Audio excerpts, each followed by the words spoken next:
ya Ibu, ini adalah beberapa sosialisasi dari saya. Salah satu dari hasil nyata saya ya. Nah, ini tentang budaya positif yang ada di Mobil 1.2. Jadi di sini ada penyebaran pemahaman dan penerapan budaya positif. Nah, mungkin budaya positif ini kita sudah tahu lah ya apa sih budaya positif dan bagaimana sih penerapannya. Nah, mungkin kalau memang kita belum tahu, ya, kalau memang sudah tahu, mungkin kita belum menerapkan seutuhnya. Ya, insya Allah kita akan membahas sedikit ya tentang budaya positif. Nah, ada pun ini dari budaya positif itu ada ini, ada perubahan paradigma positif. Terus yang kedua itu disiplin positif. Ketiga, motivasi perilaku manusia, kebutuhan dasar, posisi kontrol, restitusi, keyakinan kelas dan segitiga restitusi. Nah, satu-satu kita akan membahas tentang inti dari budaya positif. Nah, yang pertama adalah pembelajaran dengan paradigma baru. Di sini mungkin kita baru ya mengatakan bahwa paradigma dengan pembelajaran yang baru. Tapi pada intinya ini sudah dari dulu ya bahwa kita ketahui halaman pendidikan kita yaitu Ki Hajar Dewantara dari dulu sudah membuat beberapa buku yang berkaitan dengan Merdeka Belajar. Nah, jadi pembelajaran dengan paradigma baru merupakan pembelajaran yang dirancang berdasarkan prinsip pembelajaran berdiferensiasi. Sehingga pada saat ini belajar sesuai dengan kebutuhannya berdasarkan cara perkembangan sesuai psikologis, dan profil pelajar Pancasila. Untuk pembelajaran paradigma baru ini, ya kita ketahui bahwa pembelajaran itu harus bersifat pada siswa. Nah, jadi kita tidak boleh memaksa siswa itu sesuai dengan keinginan kita, tapi kita harus bisa mendiagnosa apa yang dibutuhkan oleh siswa kita. Sehingga nanti apa yang dibutuhkan oleh siswa kita ya akan kita laksanakan. Nah, itu adalah tentang pembelajaran paradigma baru. Nah, di sini ada beberapa hal ilustrasi ya tentang kita guru ya. Tentang teori kontrol. Tentunya kalau kita kontrol siswa itu ada siswa yang presentasi kalau kita kalau kita keluar kelas mungkin siswa kita itu langsung bergerak, lari-lari langsung keluar dan sebagainya. Nah, di sini ada beberapa hal yang perlu diketahui. Ya, kalau kita mengontrol murid, maka ini semua pengetahuan positif itu bisa bermanfaat. Ada yang merasa takut, ternyata dari takutnya anak-anak bisa melakukan kegiatan-kegiatannya bermanfaat. Nah, kalau yang ini adalah ilustrasi bahwa kritik dan membuat rasa bersalah mampu membentuk karakter. Nah, ilustrasi bahwa orang dewasa berhak memaksa. Nah, contohnya di sini ternyata dengan kita memberikan rasa bersalah mereka, misalnya begini contoh, ada anak yang melakukan kesalahan, tetapi kita akan melakukan konsekuensi kepada mereka. Misalnya contohnya begini, kalau abang tidak belajar, apa konsekuensi? Nah, beda halnya dengan kita mengontrol. Kalau mengontrol itu mereka terasa terpaksa. Saya terpaksa belajar nih karena ada ini di depan. Ya. Tapi kalau mereka memiliki konsekuensi, ya, kesadaran diri bahwa belajar ini perlu bagi saya, untuk masa depan saya. Nah, sehingga mereka pun sudah mulai menyadar ya bahwa belajar itu penting bagi dirinya sendiri.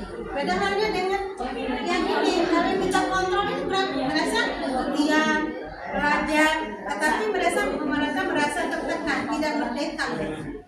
Nah, itu maksudnya dari teori kontrol. Nah, terus yang selanjutnya adalah merubah paradigma stimulus respon ke pendekatan teori kontrol. Nah, ini ada beberapa hal ya, ini yang stimulus respon. Kalau ini yang dunia kontrol. Contohnya begini. Realita kebutuhan kita ya sama. Misalnya saya mengatakan saya ini mengharapkan Ibu Turaya itu sama seperti saya. Tetapi pada intinya Ibu Turaya itu tidak sama dengan saya.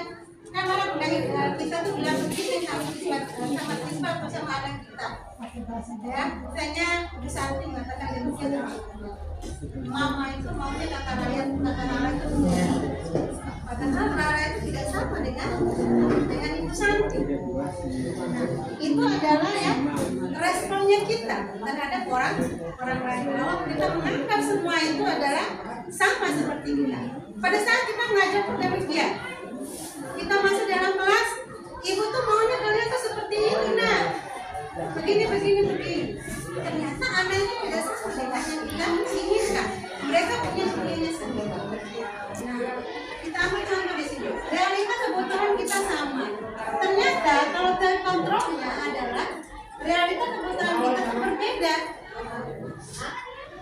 Kalau semua orang melihat hal yang sama, ya memang kalau ini adalah kertas, tetapi kertas ini bisa dimanfaatkan jauh lebih banyak. Ya, kita ketahui dengan cara. Ya, ini setiap orang memiliki gambaran yang berbeda. Gambaran kertas itu berbeda. Saya mengatakan ini kertas putih, kertas bisa kita coret-coret berwarna. Terus kita mencoba mengubah orang agar berpandangan sama dengan kita. Nah, kalau kontrolnya adalah kita berusaha memahami pandangan orang lain tentang dunia. Terus yang selanjutnya perilaku buruk dilihat sebagai suatu kesalahan. Nah, kalau teori kontrolnya adalah semua perilaku memiliki tujuan. Nah, sehingga nanti di restitusi segitiga restitusi itu ada paling bisa kesalahan, paling tidak kesalahan apa. Terus anak-anak tuh punya tujuan. Contoh, kalau saya datang terlambat, anak tuh punya alasan, atau saya punya alasan. Misalnya saya datang dari sekolah ini terlambat, bukan itu menjadi suatu kesalahan, tetapi kita harus menggali dulu alasan kenapa dia melakukan hal itu.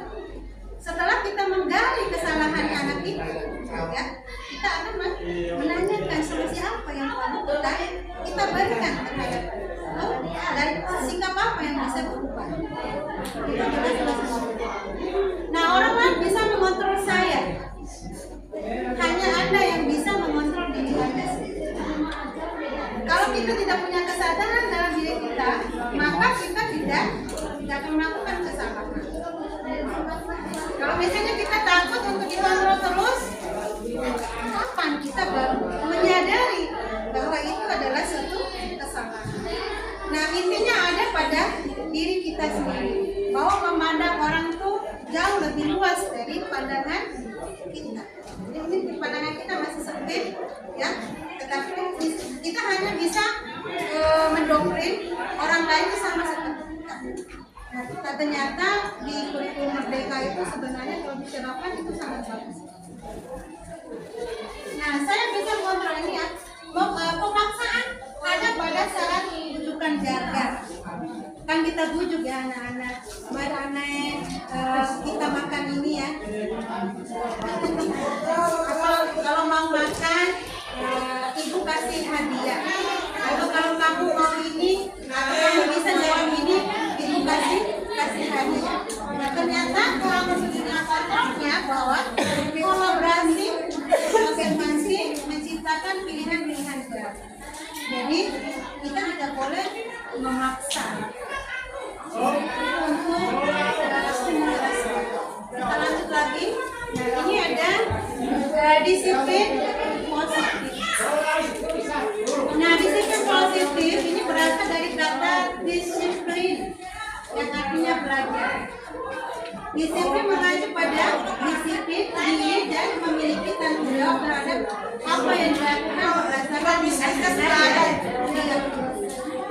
Nah, disiplin positif merupakan salah satu cara menerapkan disiplin yang bertujuan menumbuhkan kesadaran serta memberdayakan peserta didik tanpa imbalan penghargaan ancaman atau nah ternyata hukuman itu tidak dibenarkan. Memberi reward, penghargaan kepada anak pun tidak dibenarkan. Karena kenapa? Kalau kita hukum, kita memberikan hukuman kepada anak, anak akan merasa tertekan kalau dihukum terus. Ya? Terus kalau kita memberikan penghargaan, ya, atau hadiah kepada anak-anak, ternyata anak-anak itu hanya mencapai ini saja, tidak ada kesadaran dalam dirinya. Nah sehingga ternyata pemahaman kita itu harus kita rubah. Ternyata dengan hukuman itu anak-anak tidak menyatakan anak-anak.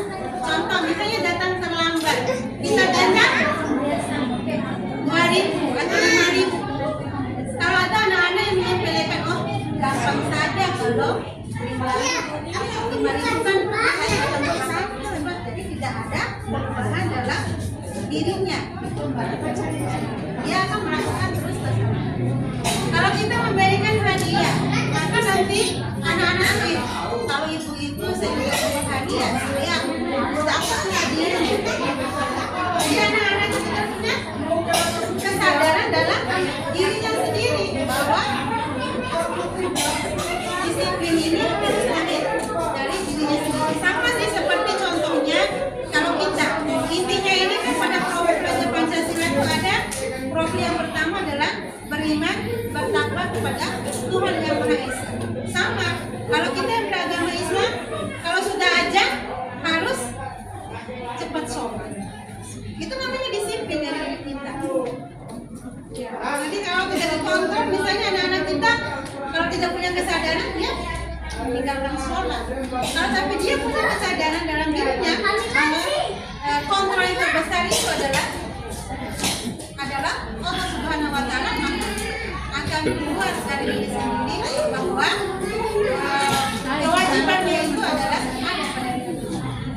Nah, sebagai pendidik tujuan kita adalah menciptakan peserta didik yang memiliki disiplin diri sehingga mereka berperilaku mengacu kepada nilai-nilai kebajikan, universal dan memiliki motivasi intrinsik dan perubahan perilaku ke arah yang benar. Itu yang diharapkan.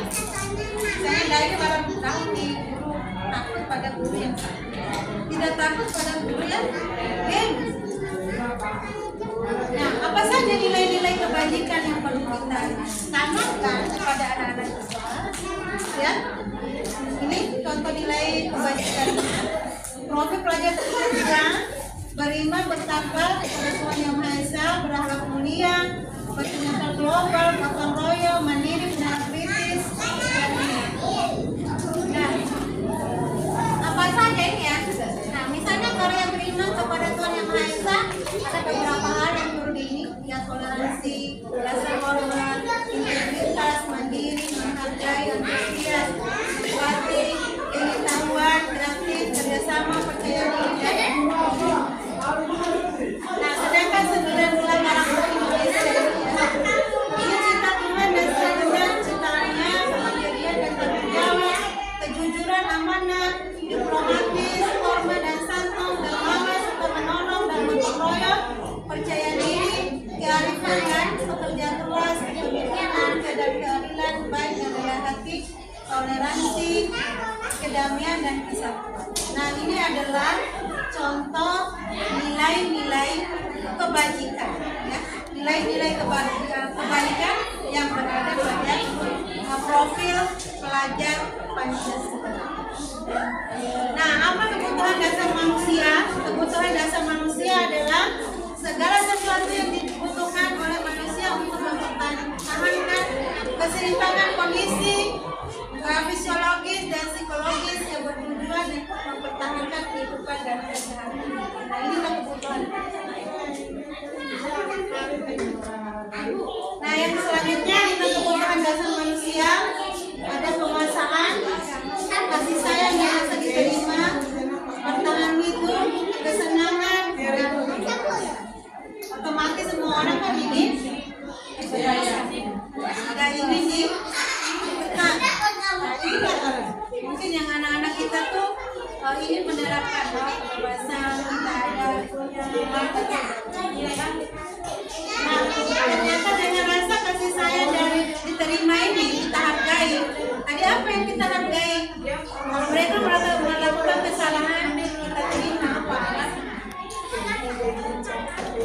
Nah, penguasaan dan pertahanan. Kalau ingin bertahan itu dia harus bisa bersikap yang positif untuk masa depan. Dan otomatis kesenangan ini ya. Dan semua orang pasti terus motivasi perilaku manusia untuk menghindari ketidaknyamanan atau hukuman. Jadi orang tuh kalau kita ingin dihukum, pasti kita tidak melakukan kesalahan. Terus untuk mendapatkan imbalan penghargaan dari orang lain. Nah, kalau kita ingin dapat hadiah, dapat juara satu, kan ada kan kalau kita nih dapat penghargaan. Ada yang dapat nilainya itu kita kasih penghargaan. Nah, ternyata itu motivasi untuk mendapatkan imbalan atau penghargaan. Terus ada lagi motivasi yang lainnya untuk menjadi orang yang mereka inginkan dan menghargai diri sendiri yang mereka percaya. Nah, yang ini yang kita inginkan. Ya, menjadi orang yang berintegritas dan menghargai. Jadi itu adalah yang tumbuh dari dalam dirinya, bukan karena imbalan atau hukuman dari tapi lahir kesadaran bahwa berbuat baik, berbuat yang positif itu mulai dari dalam diri. Nah, konsep disiplin dan identitas yang gagal. Nah ini ada hukuman dan ada penghargaan. Ternyata yang ini tidak dibenarkan. Ya, kita menghasilkan penghargaan itu gagal kita. Karena tadi itu tidak ada tumbuh dari dalam diri. Nah, kalau hukuman menyakitkan, tidak nyaman, murid takut, merasa, murid menyembunyikan kesalahan, murid menjadi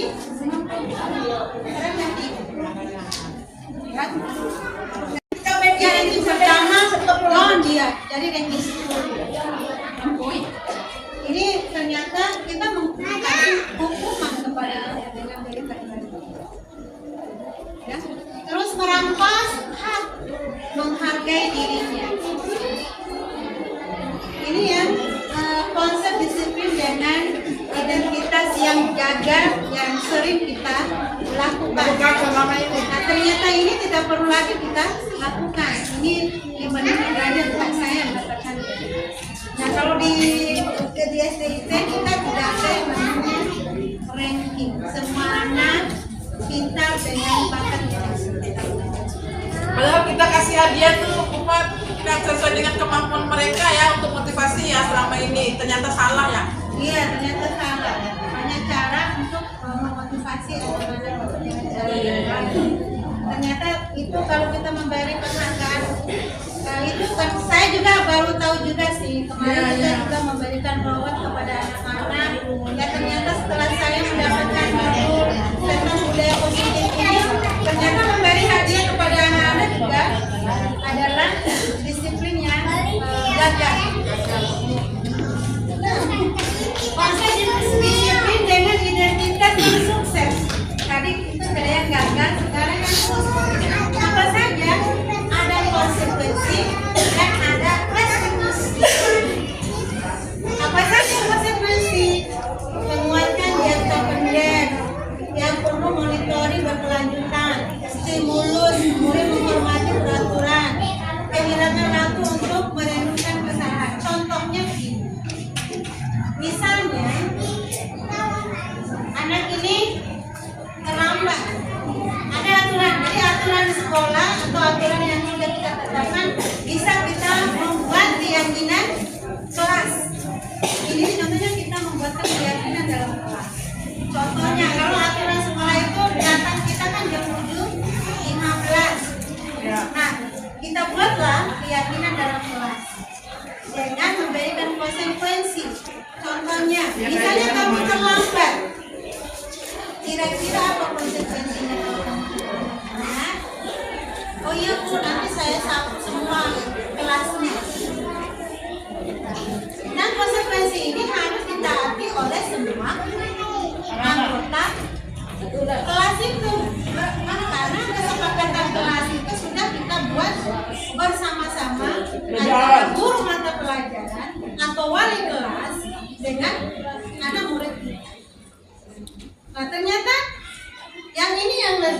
efektif. Karena kenapa? Karena akan muncul kesadaran dalam diri anak bahwa yang saya lakukan tadi, oh ya ternyata saya salah. Konsekuensi saya harus saya kerjakan. Misalnya kalau saya menumpahkan air, konsekuensinya apa? Saya harus bersihkan lagi. Konsekuensi. Nah, beda dengan hukuman. Kalau kamu jatuhin air, kamu lari keliling lapangan basket 10 kali, itu adalah hukuman. Tetapi kalau kita sudah memberikan konsekuensi dengan analisis, maka akan memberikan kesadaran bahwa yang saya lakukan itu salah. Kalau dia terlambat, apa kira-kira solusi yang harus saya lakukan? Ya, contohnya harus membunyikan alarm agar saya bangunnya lebih cepat. Kalau orang tuanya tidak ada di ini, ya alarm dikasih keras-keras, ya, bangunnya lebih. Nah, ini di sini adalah restitusi. Murid bertanggung jawab untuk perilakunya. Fokus pada pemecahan masalah jangka panjang. Murid menghormati dirinya dan orang lain. Kalau dikontrol, dirinya memegang kontrol. Jadi ada dalam kontrol dalam diri. Murid bersemangat memperbaiki kesalahannya. Ini adalah rasa bersalah. Jadi restitusi ini adalah rasa bersalah. Oh, ternyata saya salah ya.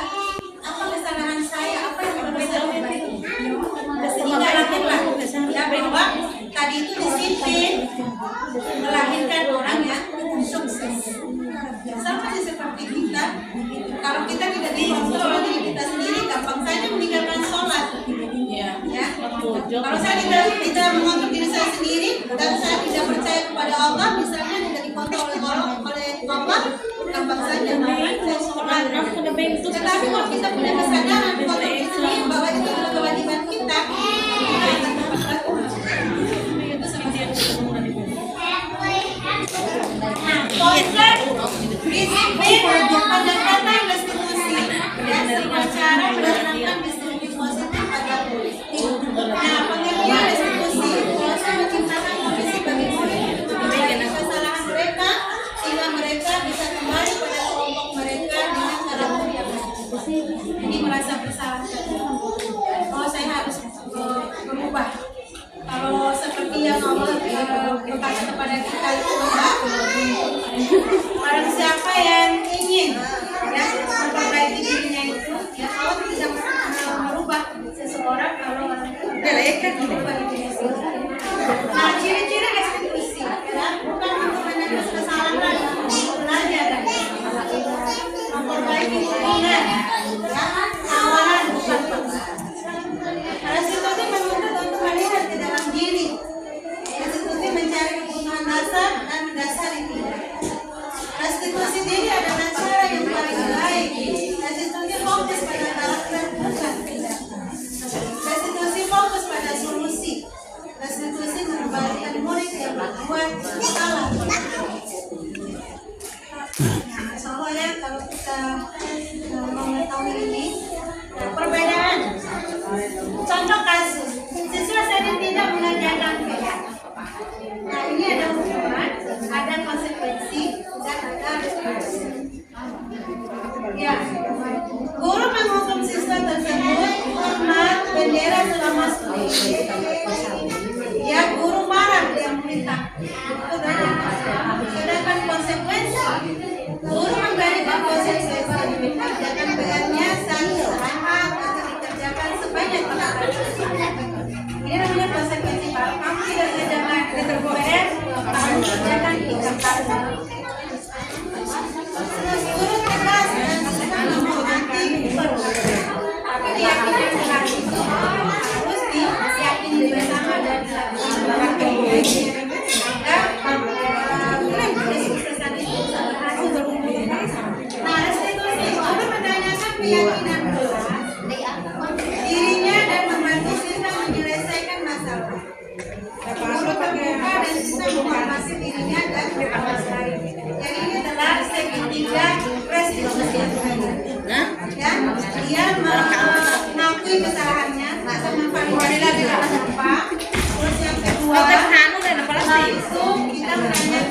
absen kelas, ya. Setelah itu tindakan kesalahan apa yang terjadi. Nah, 5 posisi kontrol: pemupuk, pembuat rasa bersalah, teman, pemantau, manajer. Jadi kita itu sebagai pemantau, ya, ada sebagai manajer, ada sebagai teman, ya. Kita membuat anak ini merasa bersalah. Ya, kita buatkan dia itu merasa bersalah dengan kesalahan. Jadi setelah itu ternyata kita itu bisa menjadi teman murid kita, ya. Jadi kita tuh bisa menjadi manajer mereka, ya, dan juga bisa sebagai pemantau. Nah, itu adalah 5 posisi kontrol restitusi. Nah, contoh penerapan 5 posisi kontrol. Nah, kalau yang tadi itu pemupuk patuhi aturan sekolah lalu berdiri di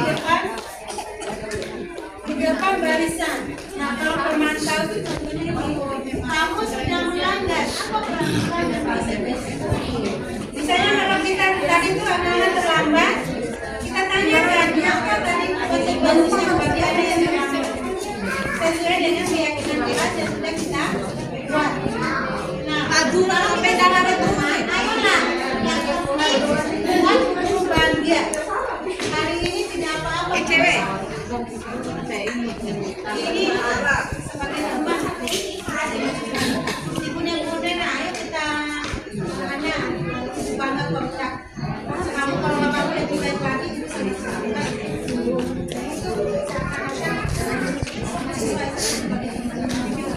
Nah, pembuat rasa bersalah. Berapa kali Bu Guru harus memberitahu Bu Guru sudah kecewa. Jadi ada kalimat-kalimat kita yang merasakan bahwa dia itu bersalah. Itu sangat kecewa dan Bapak Guru. Itu adalah pembuat rasa bersalah terhadap kamu. Nah, apa kita sebagai manajer di sini? Apakah kami tahu kesalahan? Jadi kita tanyakan, kalau kamu sudah terlambat, kira-kira solusi apa yang kamu beri? Oh iya Bu, nanti saya pungutan malam-malam. Nah, jadi di sini ini adalah sebutan timbei kuat tadi itu di sini sebuah jangan anak-anak kita di tiara ya. Jadi ini keyakinan kelas.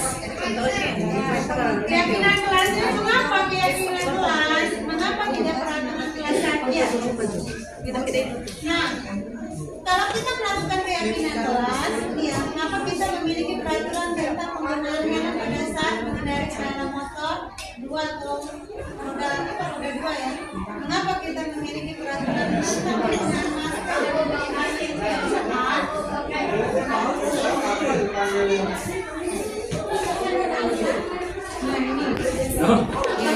membantu keyakinan kelas? Jadi aturan daripada peraturan. Jadi untuk PPK kalau menyatakan untuk positif, sedikit saja dia mudah diingat dapat dijalankan di kelas. Seperti yang menjaga kembali kelas dari waktu ke waktu. Ini harus diyakini dan diingat terus. Ya, jangan hanya dibuat di awal. Ternyata kita sekarang tuh hanya dibuat di awal, tapi kita nanti pas dalam bentuk yang positif. Semua warga kelas enaknya kita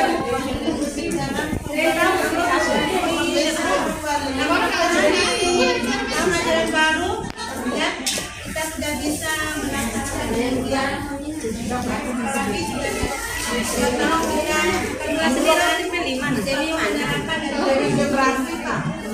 nah ini segitiga restitusi.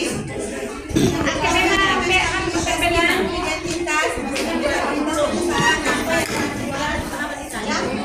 jadi kita semua akan melakukan hal baik yang bisa kita lakukan. Jadi identitas kesalahan apa kesalahan bisa kita jadi kalau kita sudah mengidentifikasi kesalahan anak misalnya terlambat terus yang kelima uang terlambat dan terlambat dan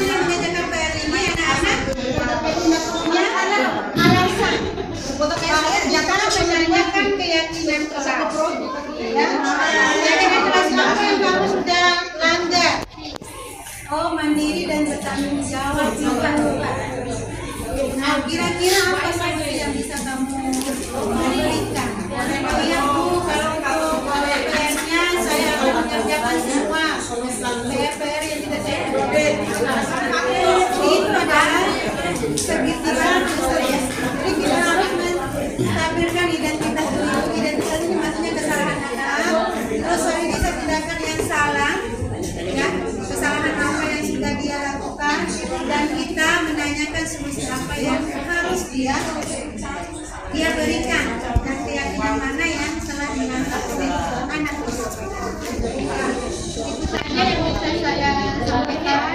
Mudah-mudahan pemaparan saya tadi yang sedikit bisa memberikan pemahaman kita ya tentang budaya positif, dan mudah-mudahan di tahun ajaran baru yang nanti kita bisa melaksanakan semua.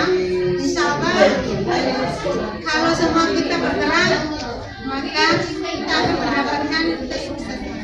Mungkin itu saja. Tidak kurangnya mohon maaf. Wassalamualaikum warahmatullahi wabarakatuh.